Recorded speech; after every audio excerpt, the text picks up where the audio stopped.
Bem-vindos a mais um episódio do podcast Feminismo, Subjetividade, uma conversa entre direito e psicologia.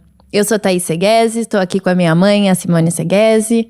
E aqui nesse podcast a gente fala sobre a vivência da mulher hoje na sociedade e tudo que abarca o ser mulher, né? E para isso, para a gente entender como a gente chegou até aqui, a gente volta um pouquinho na história para a gente pensar e olhar para como tudo foi sendo construído para que a gente chegar até os dias atuais. Não é mais ou menos isso, mãe? É isso, e eu queria cumprimentá-los, nossos ouvintes, porque eu nunca faço isso e percebi que eu estou muito sem educação. Ela foi mais bem educada do que eu. Minha mãe é melhor. Pois hoje nós vamos falar sobre um assunto muito importante, mas ao mesmo tempo a gente precisa advertir que o nosso conteúdo é todo baseado em história. Nós estamos usando os livros da Merlin Stone, da Martha Robles, e nós estamos usando a Silvia Federici também. Federici, para quem italiana, imagina ela mais italiana.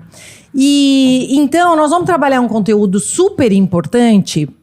Eu acho desafiador a gente pensar nessa temática, mas a gente tem que tomar bastante cuidado para a gente não esbarrar nas crenças religiosas, porque hoje nós vamos trabalhar essa questão histórica, pesquisas históricas de documentos históricos, e nós vamos esbarrar na história também da religião.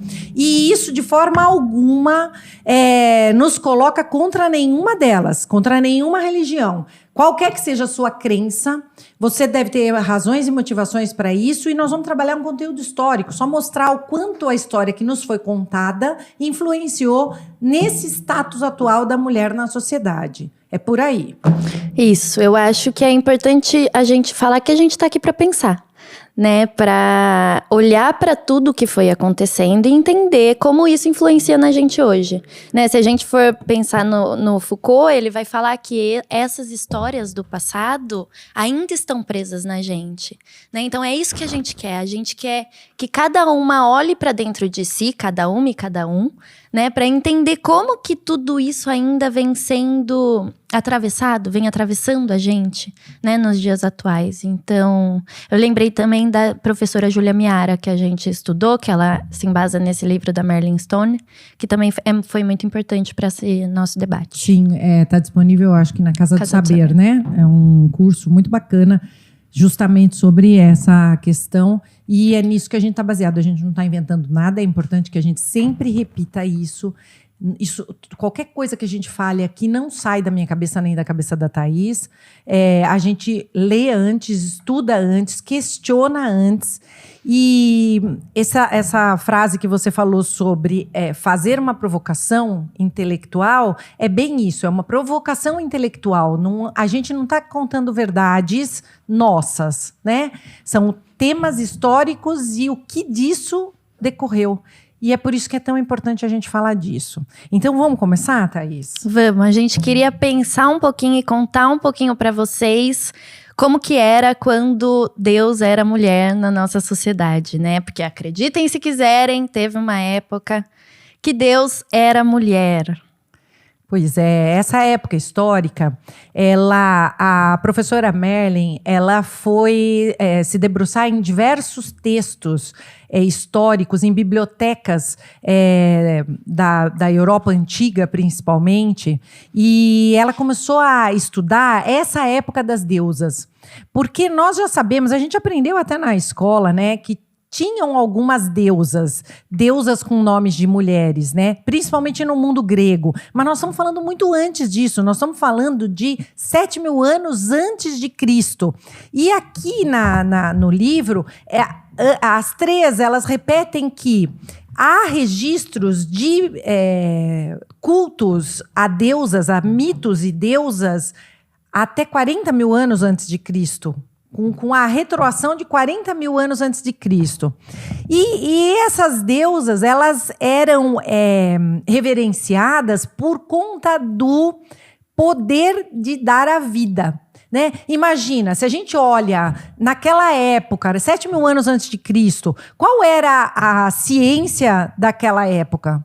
Então, você olhar para um corpo de mulher que conseguia gerar uma vida... E que era cíclico, e né? que ele tinha o sangramento e que tinha a permanência daquela, né, baseada inclusive na lua. Imagina a sociedade da época olhando para aquilo, imaginava um poder sobre-humano para aquelas mulheres. Sim. Alguns estudos até trazem que nesse período, 7.000 antes de Cristo, tinha até uma dificuldade de entender que o homem também participava da concepção da criança. Porque até entender que tinha que ter tido ato sexual para aquela mulher engravidar, demorou. Então achavam que era algo natural da mulher. A própria mulher gerava sozinha aquela criança, então ela tinha que ser muito bem cuidada e cultuada e protegida, para que ela conseguisse ter ter os filhos, né, e conseguir produzir. Sim, e aí aquela sociedade primitiva, olhando para essa mulher, entendia que ela era um ser superior ao homem, porque o homem não gerava frutos. Então, olhando para aquela sociedade primitiva, a mulher era endeusada, com lógica, né? Não faz sentido. Se você não entende nada de ciência e percebe que a mulher gera vida, então essa mulher tem alguma coisa poderosa dentro do corpo dela. Então vamos usar o corpo dessa mulher, o sangue dessa mulher, para a natureza, para a plantação, para misturada no alimento do gado, dos animais ali que produziam alimentos para eles na época, né, ovelhas e foi tal. mais ou menos no período neolítico, né? A criação da agricultura junto com essa visão da mulher enquanto, como eu posso dizer, superior, uma deusa. E como essas coisas foram se estruturando para irem acontecendo, né? Então, a mulher entendeu que ela era cíclica, que ela podia também utilizar através da lua isso nas plantações e na agricultura para não só conceber uma criança, mas também o alimento. Sim. Né? Então tinha toda fertilidade, né? Isso. E aí o olhar daquela coletividade para a mulher era que a mulher era a pessoa importante dentro da sociedade, porque era ela que trazia saúde como um todo para aquele núcleo social. Então, teria vida se tivesse mulher, teria alimento se tinha mulher. Então, quem que a gente tinha que cultuar? Quem que agradecer, né? Cultuaria e endeusaria e daria o melhor alimento, a melhor a proteção máxima, né? Então, nunca a mulher ficava vulnerável, né? Então, imaginem, faz toda a lógica a gente imaginar que se você, numa sociedade primitiva, você compara os dois organismos, você consegue facilmente identificar as diferenças naquela produção do ambiente, né? Do mesmo ambiente. Sem as mulheres, os homens não conseguiriam nem aumentar a quantidade de pessoas daquela sociedade. Sim. Então, é tão difícil a gente imaginar como é que isso mudou. Inclusive, é importante a gente colocar aquela cidade que foi descoberta na Anatólia, né, na região da Anatólia, Çatalhöyük, onde encontraram muitas estatuetas com o desenho dos corpos das mulheres, até Será corpos que o Barba consegue mostrar aí pra gente? Corpos já rechonchudos e grávidos, né? Mulheres com peitos fartos, as estatuetas, né? Não sei se dá para o Barba depois mostrar isso aí. Virando assim, dá para ver. E essas estatuetas, elas eram reverenciadas e colocadas próximo das famílias, das sociedades, né?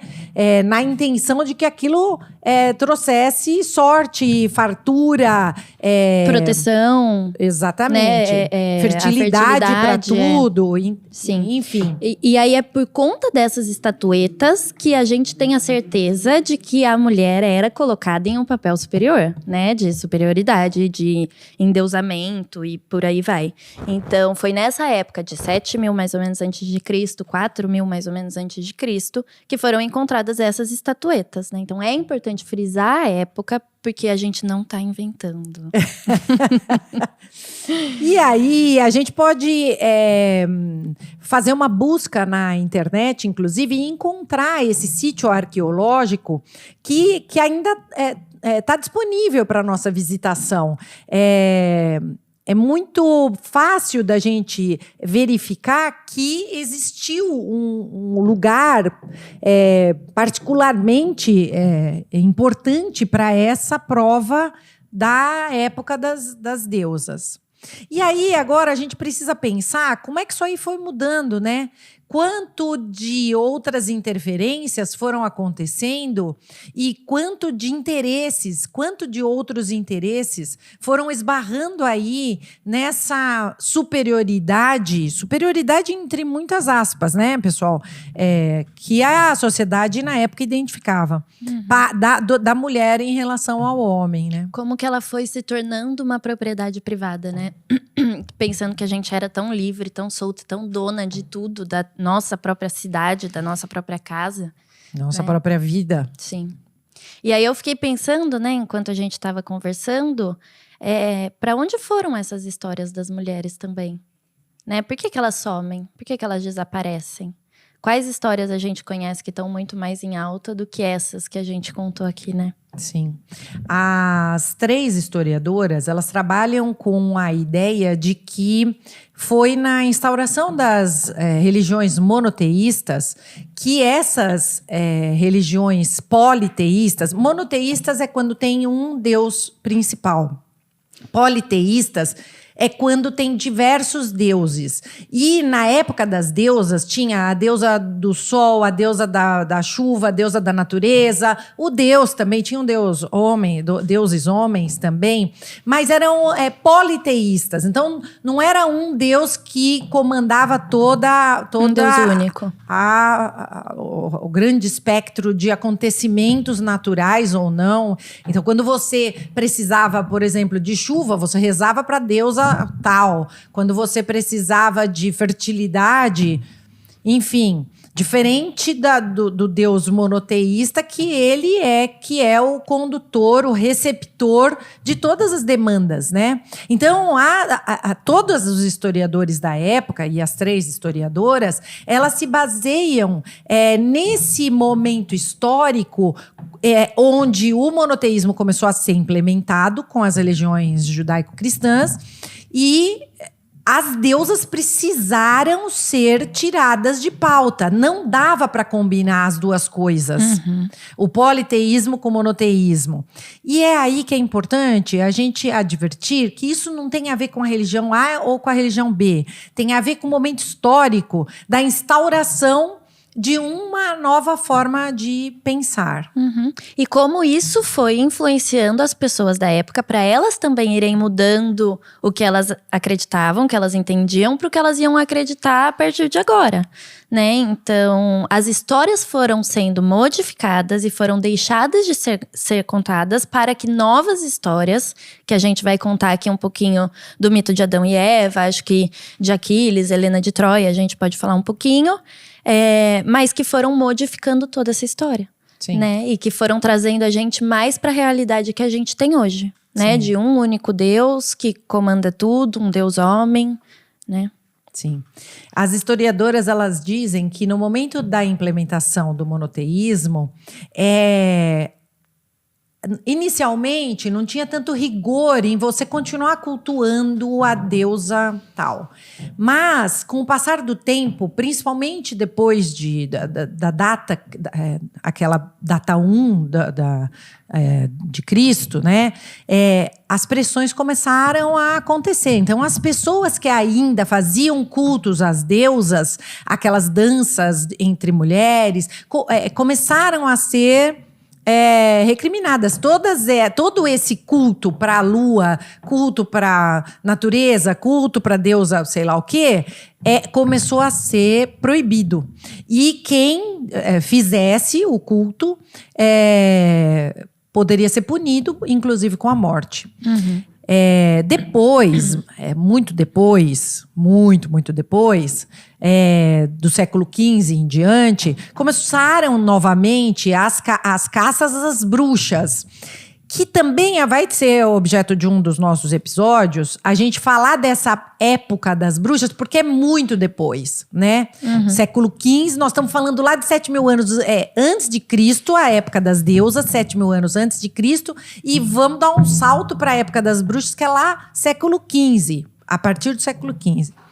Mas aí a gente vai ver, nessa época das bruxas aqui, muito resquício da época das deusas, que são as danças pela natureza, as mulheres fazendo aquelas cerimônias. Entendendo, né, né? mais o ciclo, né, da menstruação e a menstruação em si. Então, tem um período que eu fico mais reclusa, tem um período que eu fico mais, né? Aquele mapa do corpo, né? Uhum. E até esse contato com a própria mulher, né?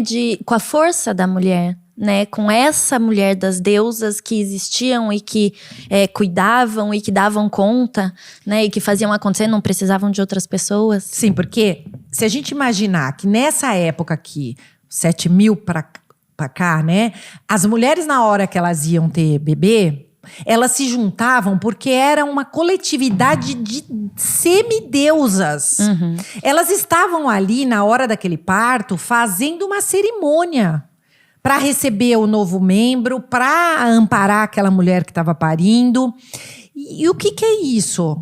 O que é isso na história das bruxas? As parteiras, né? As mulheres que vinham com quase que com uma poção mágica para salvar aquela mulher daquele momento de dor, de medo, de conflito, e para receber aquele... Então, tanto na época das deusas, e que reverberou aqui na época das bruxas, tem esse conteúdo da mulher sobre-humana, dessa mulher que tem o poder de até tirar a dor, de aliviar o medo, de, né?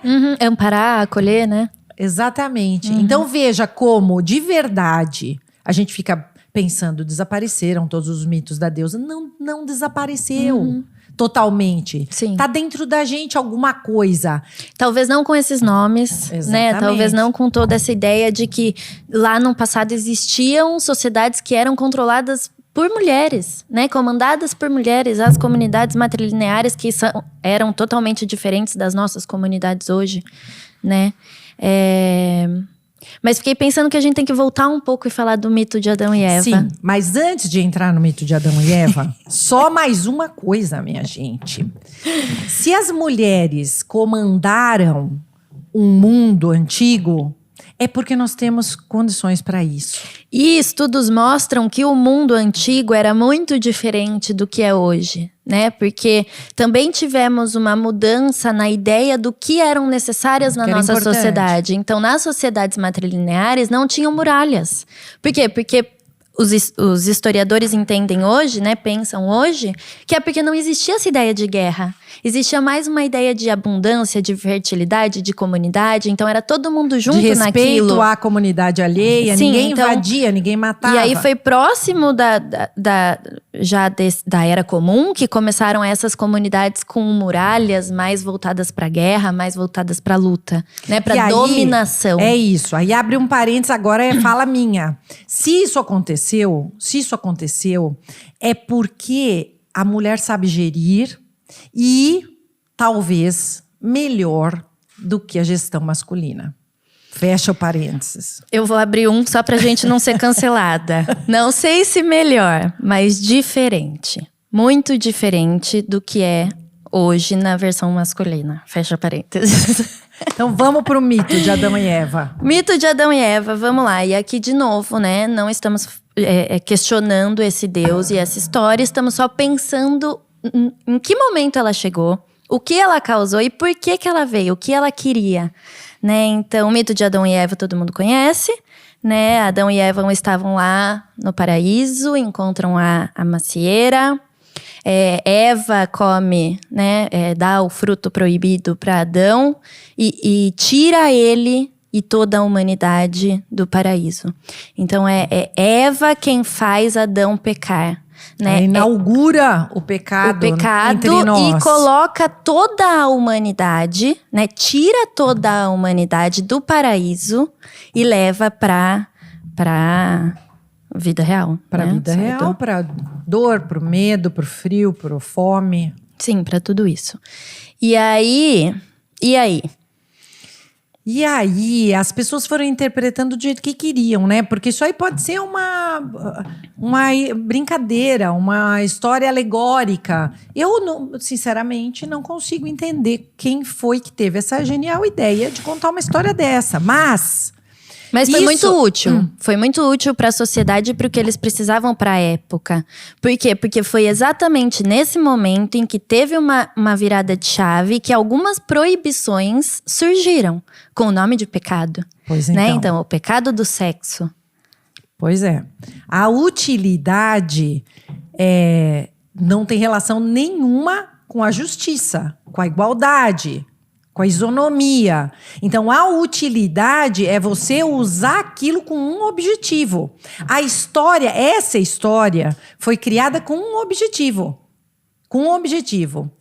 E aí, como isso vem logo na sequência do mundo das deusas, a gente imagina, as historiadoras imaginam, não Thaís e Simone, mas a gente concorda, e imagina que tenha a ver com a necessidade de tirar a mulher do status em que ela estava e colocá-la num status secundário. A Eva, além dela ser sacana, que manda comer coisa que não podia, roubou o que não era dela e tal, além disso, a Eva, ela foi criada de uma costela do Adão. Uhum. Ela não era um ser autônomo. E aí, a história contada dessa forma nos diz: nós, mulheres, nem existiríamos se não fosse o homem. Pessoal, olha a mudança. Olha a inversão. A inversão. Era nós. Somos nós, não. Mas lá atrás, éramos nós quem colocávamos vida. Tinha o poder da vida. E aqui no mito de Adão e Eva, isso se inverte completamente. Né? E quem tem o poder sobre a mulher é o homem. A gente é uma parte dele. Sim. Então a gente precisa abaixar a cabeça para ele. Por quê? Porque sem ele a gente não sobrevive. E se eu não sobrevivo sem ele, eu preciso escutá-lo. Pois ele é a voz da sabedoria. E aí, a gente vai fazer um stop aí, nesse momento. E parar de pensar na religião. Parar de pensar. Daí pra frente o que aconteceu na religião, pra mim, tanto faz. O que eu tô querendo, e a Thaís tá querendo nesse momento, é pensar o que aconteceu com a mulher depois dessa história. Com a mulher. Certo? A religião, a bondade, o amor ao próximo, não matará, sei lá o quê. É religião, tudo bem. Nós estamos falando de um reposicionamento social. Recolocação da mulher em um lugar exatamente invertido do que ela estava na época das deusas. Exatamente. E o porquê, né? Por que queriam isso? Quem começou com toda essa história, né? E aí, eu fico pensando que... vamos pensar que a gente era essa mulher do começo, logo depois do mito de Adão e Eva, né? Você nasce com a ideia de que você é a grande pecadora, a grande culpada pela tirada da humanidade do paraíso, né? Você é uma grande culpada, você já nasce com um pecado muito grande, né? Então isso não influenciou na nossa Constituição? Na culpa que a mulher carrega para sempre? E nesse cuidado que a gente tem com todos os outros, né? Com essa ideia também da maternidade. Porque depois disso aí também foram surgindo novas ideias, né, relativas à mulher, e a gente já falou muito disso. A mulher foi sendo devolvida para o ambiente interno, caseiro, para que ela gerasse, para que ela só gerasse para aquele homem, né? Mas aí no momento em que aquele homem quisesse, e quando né, já não quiser. era mais a escolha da mulher. Sim. E aí a mulher ficou e é até hoje um objeto do homem, né? Não sou eu que estou falando, né? A gente vê. A gente história vê mostra. a criminalidade, o assassinato diário de mulheres, a violência sexual diária de crianças, meninas, porque nós somos um corpo que não é nosso. Então é importante demais a gente provocar esse pensamento histórico, levantar discussões desse tipo, não para a gente falar quem está certo, quem está errado, para a gente arrumar, para a gente mudar, para trazer de volta a mulher como dona, não deusa nem superior ao homem, mas como dona de si. Uhum. Para poder simplesmente decidir o que quer que seja feito com o próprio corpo. Uhum. Eu fico pensando que faz tanto tempo que a gente vive agora dentro dessas histórias do mito de Adão e Eva, patriarcado, machismo, né, que isso tem que ter alguma influência dentro de mim. Então eu acho que o mais importante para mim aqui com isso é que cada um pare e pense e tente encontrar onde estão essas amarras, para que você consiga quebrar isso primeiro internamente, para depois tentar produzir alguma coisa na nossa sociedade, né? Eu preciso entender que eu posso, que eu consigo, que eu tenho capacidade, né? Que eu não preciso de outra pessoa, que eu não sou uma grande pecadora, né? Que se Adão quis comer a maçã, sinto muito. Se ele achava que ele não deveria ter se imposto e falado que não ia comer. Né? Eu acho que é isso que a gente precisa e o que eu quero aqui. Né? Fazer com que a gente consiga pensar o quanto essa história ainda está presa dentro de mim. E não só essa, porque a gente consegue ir contando várias outras. Né? Se a gente for pensar depois disso, as histórias que foram sendo contadas foram muito mais voltadas para um conto de fadas que a gente conhece hoje, que agora já tá tendo uma certa mudança também, né? Do que para as histórias das grandes deusas que davam conta, que faziam acontecer, que cuidavam de cidades e sociedades, né? Então teve essa mudança e faz muito tempo que a gente vive com isso. Então alguma coisa dentro de mim tem que ter. E eu preciso encontrar, né? Caso eu queira. Lógico. Com certeza, mas eu acho que uma coisa muito grave que foi denunciada por uma delas, eu acho que pela Merlin Stone. Merlin. É que a história das deusas não é contada nas escolas. Em lugar nenhum, né? Em lugar nenhum. Então, as meninas não sabem dessa história. As meninas não sabem de histórias de mulheres que vitoriosas, impressionaram. Então, é importante que a gente comece a trazer essas histórias à tona, porque todas as histórias que nós temos de mulheres, ou elas são virgenzinhas que jogam seus cabelos e esperam o príncipe encantado. vem, ou elas são bruxas, né? Ou e não é essa bruxa. Não, é a bruxa malvada. Ou é a desgraçada da pecadora que faz Madrasta. Você fazer coisa errada, né? Faz você comer o que não era para ter comido. Sim. E aí tem tantas histórias de mulheres que a gente poderia passar aqui contando, né?